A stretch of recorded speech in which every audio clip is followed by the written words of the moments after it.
Structural integrity, stability, longevity, and durability. What do all these terms have in common? These are the key facts about a strong foundation. And just like a building requires a strong foundation to stand the test of time, your business needs one too. But here's the big question for today. Does your business have a strong enough foundation? Hey, welcome back to the Pursuit of Value podcast. I hope everyone had a great holiday season. Today, we're kicking off season 2, and this season will be all about company culture. As a reminder, season 1 was about the business owner's mindset and how to cultivate a winning mindset for success as a business owner. How you think as the owner will determine the future of your business, and how you think as the owner will have a direct impact on your company culture. Today's topic is specifically about personal character and how it is the foundation of your company culture. I firmly believe that this is the one thing that can make or break your company culture: personal character. Forget the free snacks and the flexible policies. None of that makes any difference if you don't have strong personal character inside your organization. Donald Miller says it best in his book, Business Made Simple. Here's the quote: "No core competency can overcome bad character. If we don't have good character, we're going to fail in business and in life." That's a great quote and very true. Today, I'm going to break this idea down for you. So, why is personal character so critical for company culture? It's really simple. Now, think about this. Personal character influences how people behave. Simple. How they collaborate and how they tackle challenges. Remember, influence is what shapes our world, and it can change the world for either good or bad. Studies have shown that companies with strong cultures report better profitability, employee engagement, and employee retention. But here's the kicker. Great cultures aren't built by accident. They're the product of intentional effort, and that effort starts with you, the business owner. Now, for small businesses, this is especially powerful. You get to design your culture from the ground up.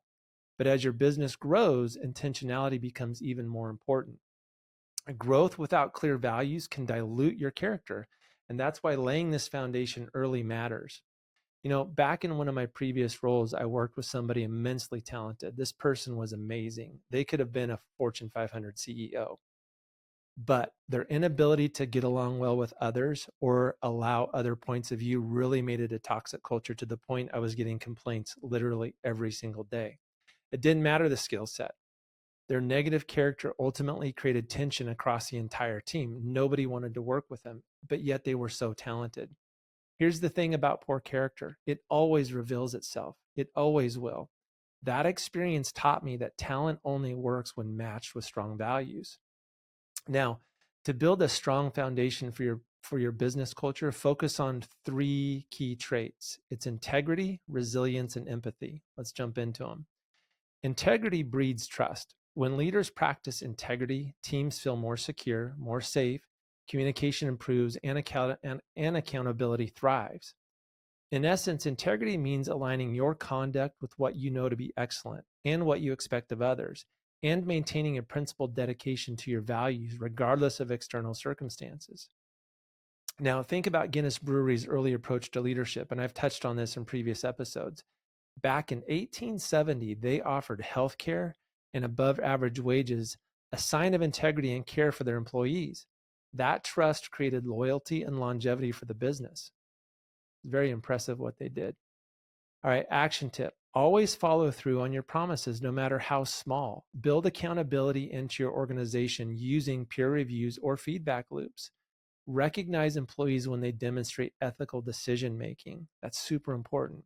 When you see a lack of integrity, it needs to be snuffed out immediately. It needs to be addressed at the moment. Please understand that it will not go away. If you ignore it, you allow that culture to take place. If you allow this, you are essentially allowing someone else to take your company hostage to their behavior, their way of thinking, and their emotions. And I've seen this so many times. Really think about this, a hostage situation. This plays out in companies all across the world. All right, number 2, resilience.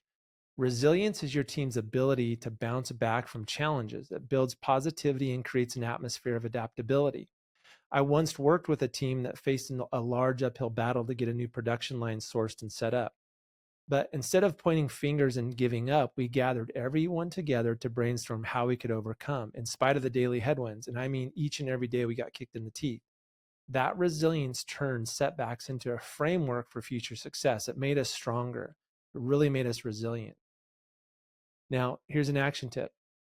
Hold regular reflection sessions after projects to learn from both the wins and the losses. You will typically learn more from the losses if you really dig in. Don't be scared of that. Invest in intentional time to complement and support your team. When times are hard, it makes no sense to focus on the negative. Find the positive and call out the good in the team and yourself. Stay strong under pressure, really important. And then third, empathy. Empathy is the ability to recognize how someone else is feeling. It is also one of the cornerstones of emotional intelligence. Empathy connects people and fosters understanding. It decreases conflict and paves the way for healthy collaboration. Think about this. Empathy can't be selfish. If you're being empathetic towards somebody, you're actually thinking of somebody else and not yourself. And that's key. Here's an example. A manager checking in with a struggling employee and offering flexibility sets a tone where people want to stay and work their best. It shows caring. It shows that you notice. Here's some action tips. Host regular one-on-ones to understand your employees' challenges and needs. We have a daily check-in each morning. We talk about our priorities for the day. You can gauge the pulse of your team by listening to each member discuss what they are doing each day. Remember, nonverbal communication is much louder than verbal communication. Pay attention to your team. You can tell a lot by their tone, by their body language. You can learn a ton in these daily check-ins if you're paying attention. Now, here's some challenges.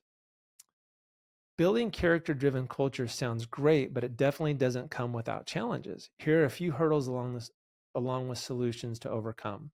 Challenge number 1, balancing efficiency with character. When the pressure is on, it can be tempting to prioritize productivity and just getting things done and push values aside. You can't fall for that, man. It will fail every time. Embed values into your processes from hiring to goal setting. For example, in interviews, ask candidates questions that test for traits like resilience and honesty. Allow them to tell you stories about how they overcame in the past and how they manage themselves in tough situations. And then challenge number 2, remote work culture. And this is hard. With decentralized teams, maintaining a unified culture becomes really hard. When people aren't together physically in the office, it's hard to create a team atmosphere. But you can implement virtual rituals. For instance, weekly check-ins, like I talked about previously, that focus on employee well-being, not just business. See how everybody's doing. Ask about their weekend. Ask about their days, about their family. This can be hard because most people will not be completely honest if they are struggling, but again, pay attention to the nonverbal. It is your job to keep your finger on the pulse of your people. And then challenge number 3, growing pains. Rapid growth can blur the clarity of your company's values. You have to document your core values and commit to quarterly evaluations or monthly to ensure you're staying aligned. This is something that also needs to be a part of your company onboarding. For example, when I'm introduced to a new employee, I will be very clear on my expectations on how we are to treat each other, how I monitor the company culture, and what I expect of behavior. It's super important that I set that expectation from day one. All right. The goal of this episode wasn't just to inspire you, it's to empower you to take action. Here's where you start. Reflect on your own personal character. You got to look in the mirror. Are you living the values you expect from your team? Number 2, commit to one actionable strategy from today, whether it's hosting a feedback session, adding integrity-based questions to interviews, or improving communication in remote channels. And then please share this episode with your team and discuss how you can align personal and organizational values. I promise if you follow these steps, you'll be on your way to creating a culture where people not only want to work, but want to contribute their best selves.